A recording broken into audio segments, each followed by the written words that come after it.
So this segment is going to be about the 3,000 hit club. So 3,000 hits. That means you have played really well. You've played really well for a long time. So there's not a whole lot of argument you can make. Steroids, luck, whatever, peak season, doesn't matter. If you're in the 3,000 hit club, you are a good hitter, and you're a good hitter for a long, long time. So I'm attired this way now to honor the king of the 3,000 hit club, Mr.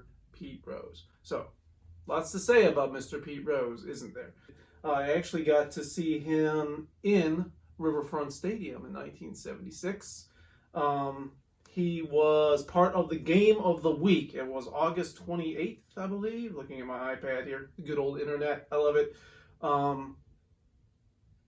Yeah, so Rose, and I actually did keep score of this game, but I think we left early. So I remember that game being awesome because it was the Reds, who were the big red machine, and the Phillies, who were up and coming. They were about to be really, really big.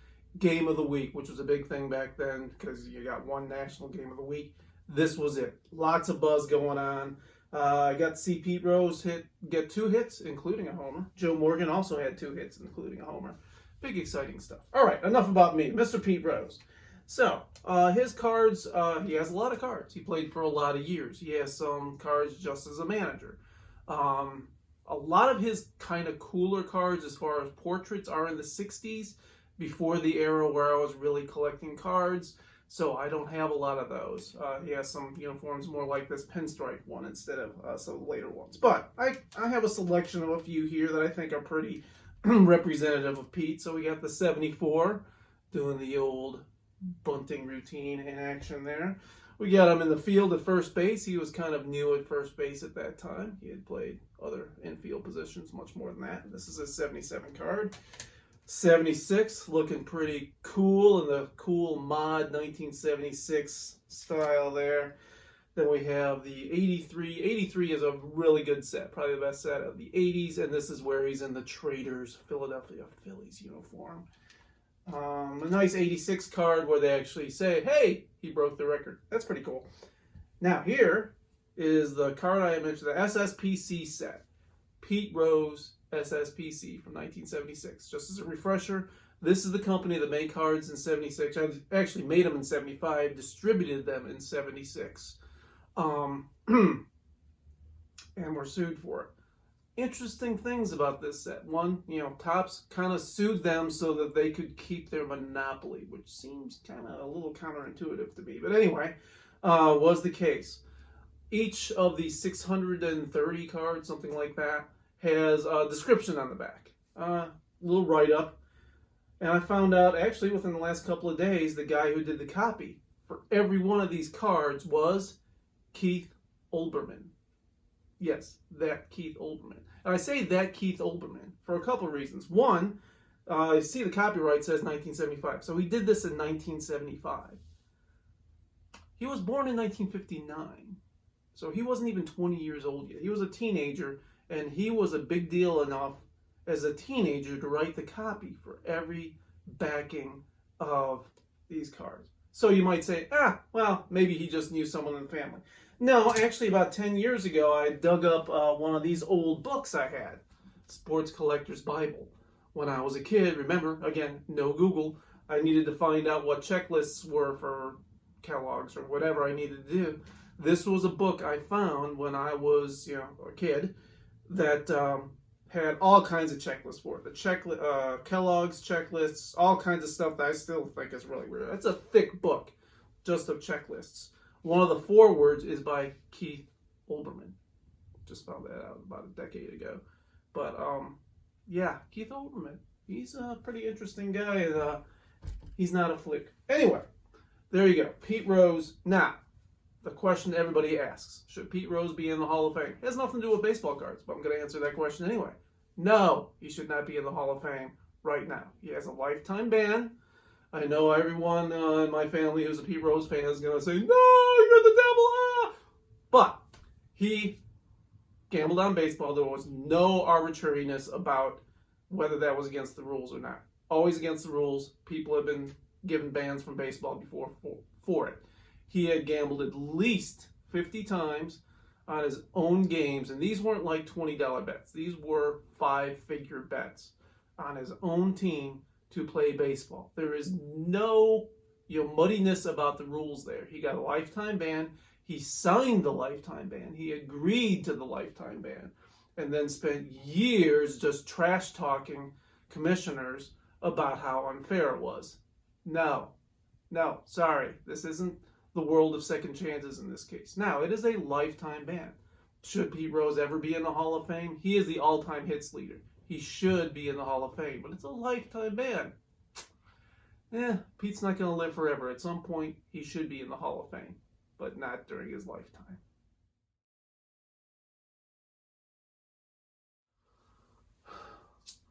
Whew, enough of that enemy uniform stuff. Let's continue. Number 2 on the all-time hit list, Mr. Ty Cobb.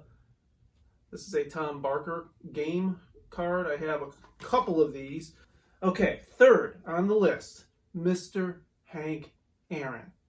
So, here is a Hank Aaron card, 1956. You know I love 1956. So here's a little bit about the 1956 cards.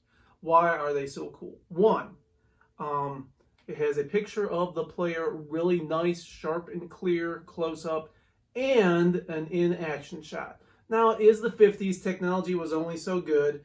My understanding is these are actual photos that were colorized, before Ted Turner figured out how to do that. So, I mean, it's an in-color sort of action photo in the 50s. So you get both action and the face of the player. I just think this is a fantastic format. Another piece of trivia about this 1956 Hank Aaron card, that is actually a picture of Willie Mays. A little bit of a misprint there. Another thing about Hank Aaron, and here's a couple things. 1, he is one of these unfortunate stars who most of his baseball cards are really, really boring or just not well done. So 56, love the 56. There aren't a lot of other great Hank Aaron cards. Here is his last card from 1976 with the Brewers. I think this one's kind of nice. But he's just posing. Another piece of information. You see he's number 3 on the all-time hit list. Now, most of you know he retired as the all-time home run king. Think about it for a minute. He was number 1 in home runs when he retired. He was number 2 on the all-time hits list. He was not just a guy who hit home runs. He was only behind Ty Cobb when he retired in hits. All right, next on the list, Mr. Stan Musial. So this, Stan had kind of the same issue as Hank did, although some of it was his fault. Stan did not have very cool baseball cards. This is kind of his cool, well, this is by far his coolest card. This is a 53 Bowman. Now, 1953 Bowman is what the 1976 SSPC set was modeled against, or modeled after, because it was just a cool card. There were very nice photographs, not a lot of graphical crap on the front of it. It was just a nice photo. Bad news about this card, this is a reprint. It's not a real card, but this is how the 53 Bowmans looked. Just to show you, I have a real card of Stan Musial. In my opinion, this is like the only good Topps card of his. So there you go. He is kind of standing there. Hey, he looks pretty cool though. The interesting thing about Bowman, you say, oh, Ross, I thought Topps started in 51 and they ruled the world. So Bowman was still in business from 1951 through 1955. And they lost their license. They got out of the business after 1955. That was the last season of them.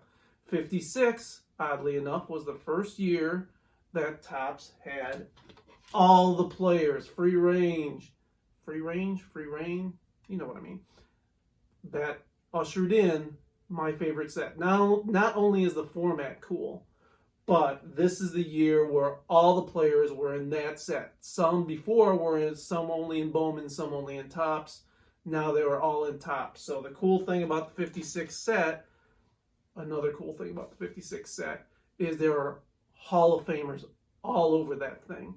Ted Williams, Whitey Ford, all these guys that I didn't see when I was collecting cards as a kid, they were in that set. Also, some of the players I did have as Hall of Famers when I was growing up. Hank Aaron, Roberto Clemente, Willie Mays, all those guys were also in the 56 set. So it's just loaded with awesome guys. The only missing piece from the 1956 set was Stan Musial. For some reason, he said he just didn't want to sign a baseball card contract, according to Cy Berger, who's the Topps executive I was referring to earlier. So from 54 through 57, Stan Musial was not on a baseball card, which is kind of disappointing. Okay, enough about that. So, Stan Musial is number 4 on the list. Number 5, Tris Speaker. Here's our first exhibits card we're going to look at. I don't have much to say about Tris Speaker, except he was number 5 on the list, which is pretty darn good. So, you may be wondering why I've changed hats. I have a Yankees hat on now. Oh, is Babe Ruth coming up? Maybe Lou Gehrig? Some big name like that? Joe DiMaggio, perhaps? No, nope. Show you how amazing the 3,000 hit club is? None of those guys are on it. Ted Williams, perhaps the greatest hitter who ever lived, is not on the 3,000 hit list. Yeah, it's that big of a deal. You know what else you might think about all these Yankees I named? Oh, well, then there's Derek Jeter. He was just another Yankee. He was the captain. He got a lot of publicity because he was on all these teams and he's one of the core guys. Yeah, overhyped. No, Derek Jeter is number 6 on the all-time hit list. Did you know that? I knew that. So here's a cool Derek Jeter card. I like this one. Almost 1971-esque.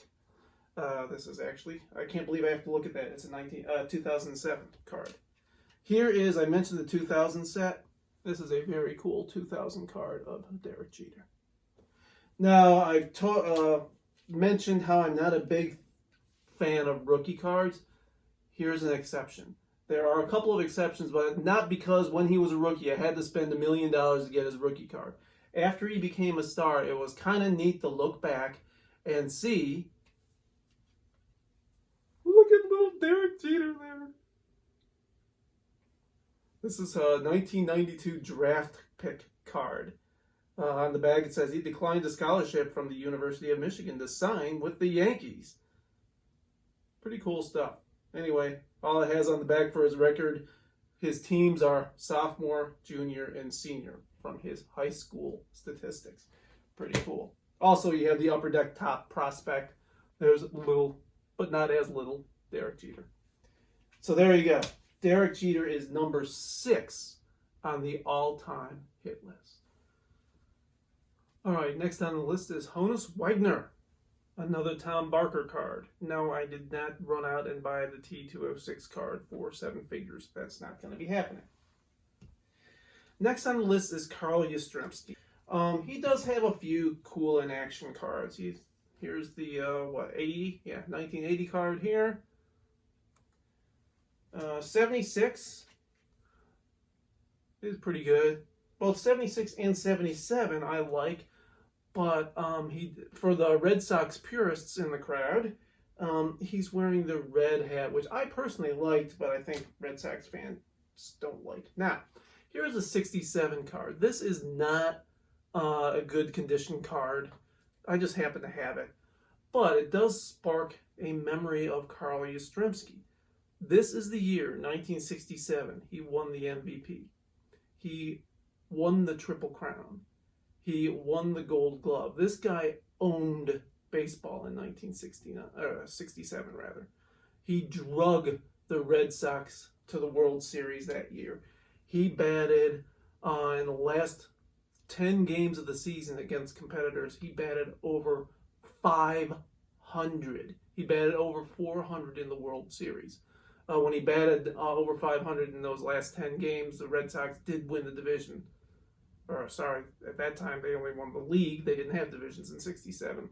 They won the league by 1 game. Just think if he didn't hit 500. Who does that? Anyway, Carl Yastrzemski. He was a real man's man. All right. Paul Molitor is next on the list. This is a 1980 card again. 83, again, you're seeing a theme here. There are some sets that are really, really cool. This is an upper deck set that I had forgotten that I really, really liked.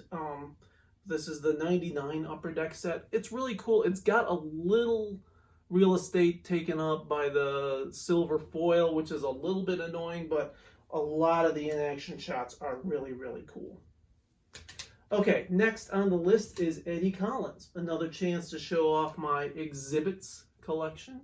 And that is just a cool White Sox uniform right there, isn't it? Looks like he's from either 8 Men Out or Field of Dreams. There you go. There's some real baseball analysis for you there. All right, next on the list, Willie Mays. Here's his 71 Kellogg's card.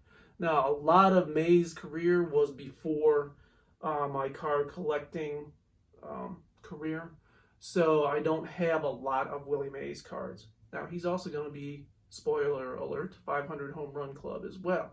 Not a lot of guys did that. When he did it, it was only him and Hank Aaron. You know who the third guy was? The next guy on the hits list, Eddie Murray. So he was the third one when he did it in the 3,000 hit and 500 home run club. That's pretty substantial stuff right there. All right, next on the list, Napoleon Lajoie. This is a T206 card. Yes, it is just a painting, but it looks a lot like him in this case, so I went with it. I may try to get a photo card of him, but Nap Lajoie. Ty Cobb felt he was the best hitter in baseball when Ty Cobb was playing. Next on the list, Mr. Albert Pujols. Because it's the modern era, I have a billion different Albert Pujols cards to choose from. I thought this was a cool one. Next on the list, Mr. Cal Ripken. No, he's not known just for this, although this is a really cool card. But yes, he has the consecutive games played list as a cool card of that. Here he is in action on an Upper Deck card. Pretty darn cool card right there. And then there's the aforementioned 1999 Upper Deck set. Again, lots of foil on the card, but the photos are really, really good. Okay, next on the list, Adrian Beltre. I do have his 2000 card here. There you go. I like the 2000 set. There's Adrian Beltre. That's all I've got to say about that. George Brett. I always thought this was a pretty cool card. You really get to see, I haven't seen this on any other card, a really good shot of what Kauffman Stadium looks like in Kansas City. That's one of the few parks I haven't been to. I think it looks pretty neat. And then here's one of his Upper Deck cards I thought was pretty cool too. George Brett, the only guy that I'm aware of that right after his 3,000th hit was on first base talking to the first baseman, just so giddy and full of himself that he got picked off right after his 3,000th hit. You gotta love the guy for that. All right, next on the list, Paul Waner. W-A-N-E-R. Exhibits card, once again. Next on the list is Robin Yount. Again, 83 card. Good card. Now, Robin, oddly enough, I don't know why, he had a lot of cool cards. Here's a 77 card. He's in action. He's doing stuff. Gotta like it. Here's his 94 card. Pretty darn cool looking. All right. 84, I believe. Yep, 84 card. Cool stuff. Now, here is his rookie card. Now, again, normally, don't care for rookie cards sakes. But this, I really remember this card when it came out because he was this guy I didn't know anything about, even though the Brewers were nearby. They were the American League at that time. Who cares about the American League? They never played the Cubs. But he played, this is kind of a rookie card fail on Topps' part. He played the entire 74 season, which is the year before this. This is the 1975 card. He played that whole season as an 18-year-old, as a starter.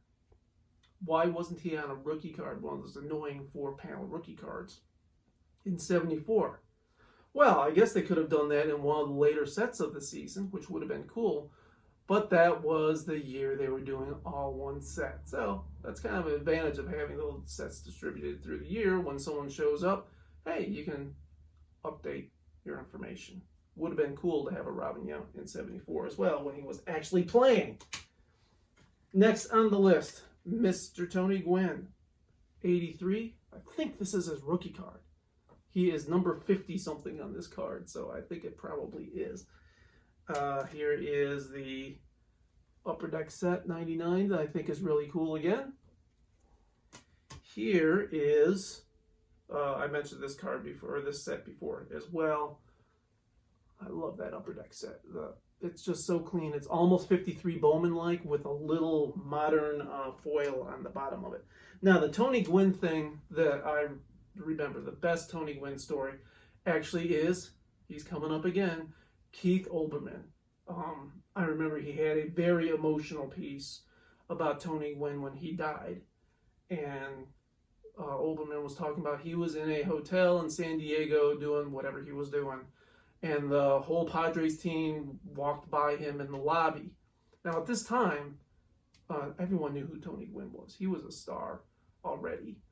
And the whole team just was walking by and sauntered by Keith Olbermann and, just like he wasn't even there. And I think Olbermann was kind of just getting into the business. And after everyone had walked by, Gwynn had doubled back and said, hello, Mr. Olbermann. My name is Tony Gwynn. I'm a player for the Padres. And he just wanted to talk to him. Like he didn't know who Tony Gwynn was. So I might have one or two details off on the Olbermann Tony Gwynn thing. If you have 7 minutes the next day, I highly recommend you do a search on Keith Olbermann, Tony Gwynn, and look up his, Olbermann's, tribute to Tony Gwynn on the night that he passed. Whether you like baseball, don't like baseball, hate baseball, or love baseball, and that story doesn't make you cry, you need to check your chest for a heart. Awesome guy. Next on the list, A-Rod, Alex Rodriguez. This is when I had all kinds of hope for Alex Rodriguez. When he was a young player on the Mariners, he also came up as a teenager like Robin Yount. Alex had a very, very good career. This is a very cool card as well. This is from the year after his MVP season, kind of celebrating his MVP season with the Yankees. He had a fantastic year, his MVP year. I feel like he had the talent to be that way every year. So even though he was great, I know a lot of people just think he's annoying or whatever. I think he was a great player. He could have been so much greater, but so it goes. Next on the list, Dave Winfield. Here he is as Mr. September, as Steinbrenner called him. Early days on the Padres. Look at him rocking the sideburns here. I like the old Padres uniforms too. Next, and I have to say my cards of this era are very disorganized, so I only grabbed one of these right off. Ichiro is next on the list. This guy is amazing. 3,000 hits in 2 different leagues. He is fantastic. Next on the list, Mr. Craig Biggio. I think this is a very cool card of Biggio. How many of you remember that early in his career he came up as a catcher? That's the year I started collecting in packs too. How's that for excitement? All right, next on the list, guy who you think all he did was steal bases. No, he's in the 3,000 hit club. Rickey Henderson. I think that's a very cool card of Rickey Henderson. Next on the list, Rod Carew.